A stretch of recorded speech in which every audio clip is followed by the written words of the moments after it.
नमस्ते। आज हम पढ़ेंगे आर्ट सभ्यता के बारे में। तो सबसे पहले हम ये देखेंगे कि आर्ट सभ्यता राजस्थान के कौन से जिले में है। तो ये उदयपुर में है। उदयपुर में अगर ये उदयपुर में और नदी है, जो नदी का नाम है बेड़स नदी, जिस किनारे ये सभ्यता है। बेड़स का दूसरा नाम है आहड़। आहड़, ठीक है। और इसकी जो सामान्य जानकारी में सबसे पहले इसकी खोज पढ़ते हैं। खोज होती है 1953 में होती है। करने वाला व्यक्ति होता है, वो होता है अक्षय कीर्ति व्यास। अक्षय कीर्ति व्यास। फिर इसका उत्खनन होता है, वो दो काल में होता है। उत्खनन होता है, वो जो पहली बार होता है 1956 में, दूसरी बार होता है जो 1961 में होता है। दोनों करने वाले अलग अलग व्यक्ति थे। इसमें आरसी अग्रवाल, रामचंद्र अग्रवाल, और इसमें था एसडी साकलिया। एसडी मतलब हसमुख धीरज, ठीक है। फुल नाम है हसमुख धीरज। फिर जो इसके उपनाम क्या थे आर्ट सभ्यता के, वो पढ़ेंगे। उपनाम, इसको स्थानीय भाषा में धूलकोट कहा जाता है। धूलकोट का मतलब होता है मिट्टी का टीला। मिट्टी का टीला, ठीक है। दूसरा नाम था अगाटपुर, जो 10वीं और 11वीं सदी में इसका नाम अगाटपुर मिल जाता है। अगाटपुर। इसे ताम्रवती नाम से भी जाना जाता था, क्योंकि ये ताम्रवती सभ्यता के हिसाब से इसका उपनाम ताम्रवती भी था, ठीक है। और इसे संस्कृति सभ्यता भी कहा जाता था, जो बनारस संस्कृति में ये शामिल थी। बनारस संस्कृति सभ्यता।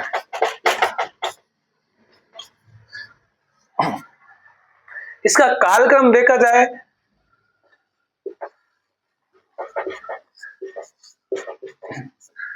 जो इसका कालक्रम इतिहासकार बताते हैं, वो बताते हैं 1900 से 1200 ईस्वी। 1900 से 1900 ईस्वी, 1200 ईस्वी। ये जो बताते हैं वो है राजस्थान के एक इतिहासकार है दशरथ शर्मा, उन्होंने बताया। लेकिन ये लगभग 4000 वर्ष पुरानी सभ्यता है।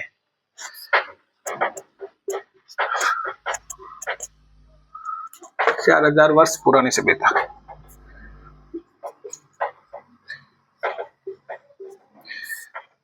ठीक है।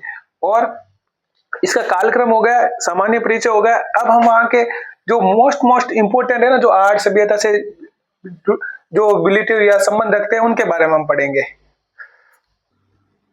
अब हम पढ़ेंगे मद्रबाण के बारे में। तो आर्ट सभ्यता की सबसे इंपोर्टेंट विशेषता या मुख्य विशेषता थी, वो मद्रबाण थी। तो यहाँ पे जो मिट्टी के बर्तन मिले हैं, सबसे ज्यादा उत्खनन में मिट्टी के बर्तन मिले हैं। मिट्टी के बर्तन। इस मिट्टी के बर्तन की एक मुख्य विशेषता थी कि काले और लाल रंग से रेंगून किए हुए थे।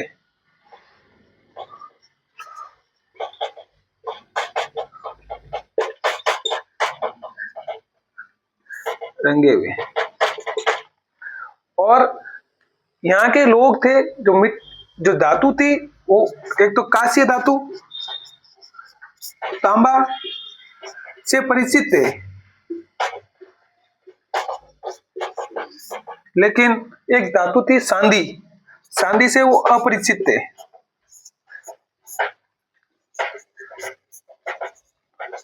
अपरिचित थे।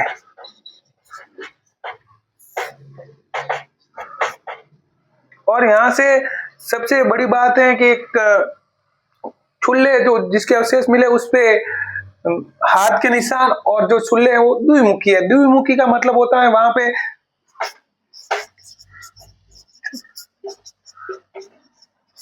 प्राप्त हुए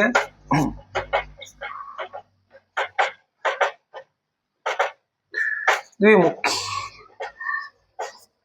ये जो द्विमुखी है इसका मतलब यहाँ संयुक्त परिवार की प्रथा थी, ठीक है। और यहाँ की फसलें,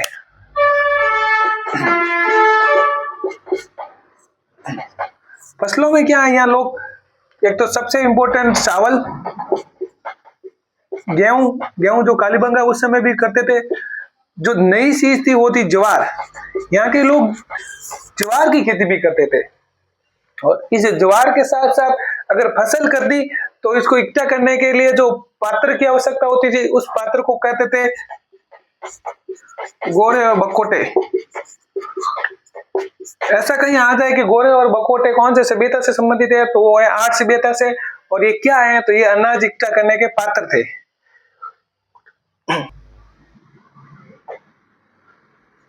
आर्य सभ्यता के मकान थे, वो मकान थे जो पक्की ईंटों से बने हुए थे,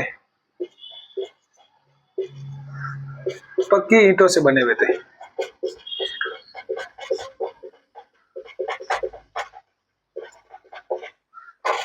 बने हुए। और इस यहाँ के आर्य सभ्यता के मकानों की एक और विशेषता थी कि ये आयताकार में बने हुए थे।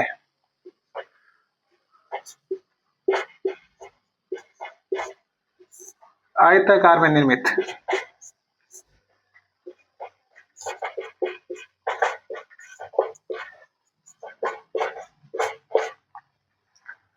और सबसे बड़ी वो आर्य सभ्यता की जल निकास प्रणाली कालीबंगा सभ्यता से मिलती जुलती थी।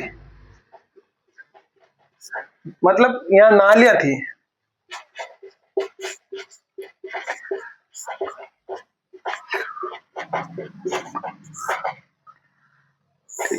और सबसे बड़ी बात ये आर्य सभ्यता थी, एक ग्रामीण सभ्यता थी। इस हिसाब से ग्रामीण है तो मतलब मकान, कोई महलों के अवशेष इस प्रकार के नहीं मिले हैं, मतलब ग्रामीण सभ्यता।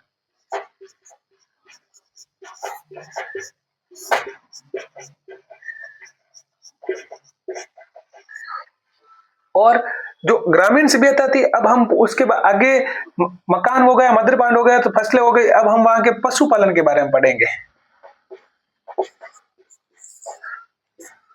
यहाँ के लोग पशुपालन में जो मेन जो पालतू पशु था वो कुत्ता ही था।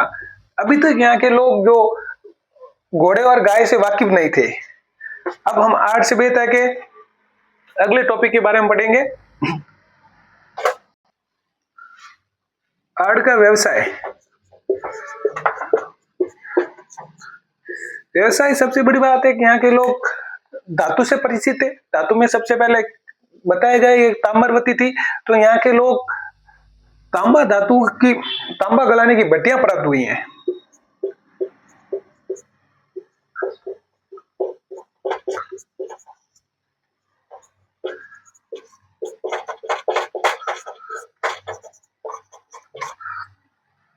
और यहां से 6 तांबे की मुद्राएं प्राप्त हुई हैं। और सबसे बड़ी बात यहां से एक तांबे की जो बैल की मूर्ति प्राप्त हुई है। बैल को, या दूसरा नाम उसका है वृषभ, वृषभ, ठीक है। और यहाँ से जो व्यवसाय में एक दूसरी चीज थी, यहाँ के बर्तनों, जो भी बर्तन मिले वो सब रंगीन डिजाइन में मिले।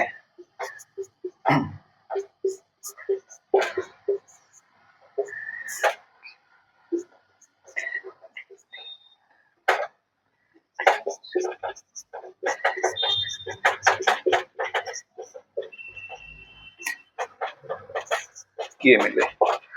अब हम व्यवसाय हो गया, व्यवसाय के बाद अगले और बारे में पढ़ेंगे, फिर वहां के अन्य महत्वपूर्ण तथ्यों के बारे में भी पढ़ेंगे।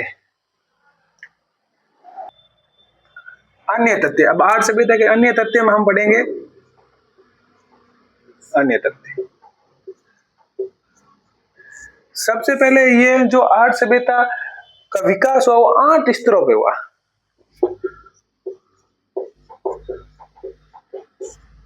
8 स्तरों में उत्खनन। इस आर्य सभ्यता को 2 भागों में डिवाइड था।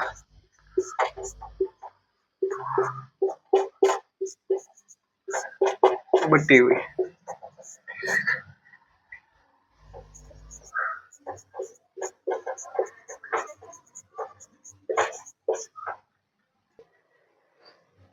और इस सभ्यता के जो अन्य सभ्यता के साथ मिले, वो एक तो ईरान के समान मिले, जो बिना डंडी के कप या जग बोलते हैं, बिना हत्ते के जग। एक लूपिस का पत्थर मिला है, सभ्यता का पत्थर।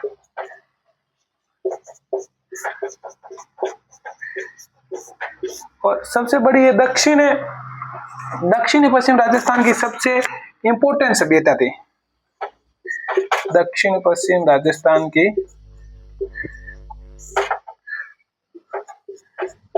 की महत्वपूर्ण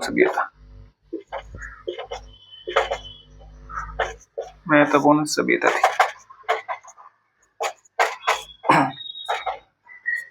इस प्रकार हर सभ्यता हमने पढ़ी। धन्यवाद।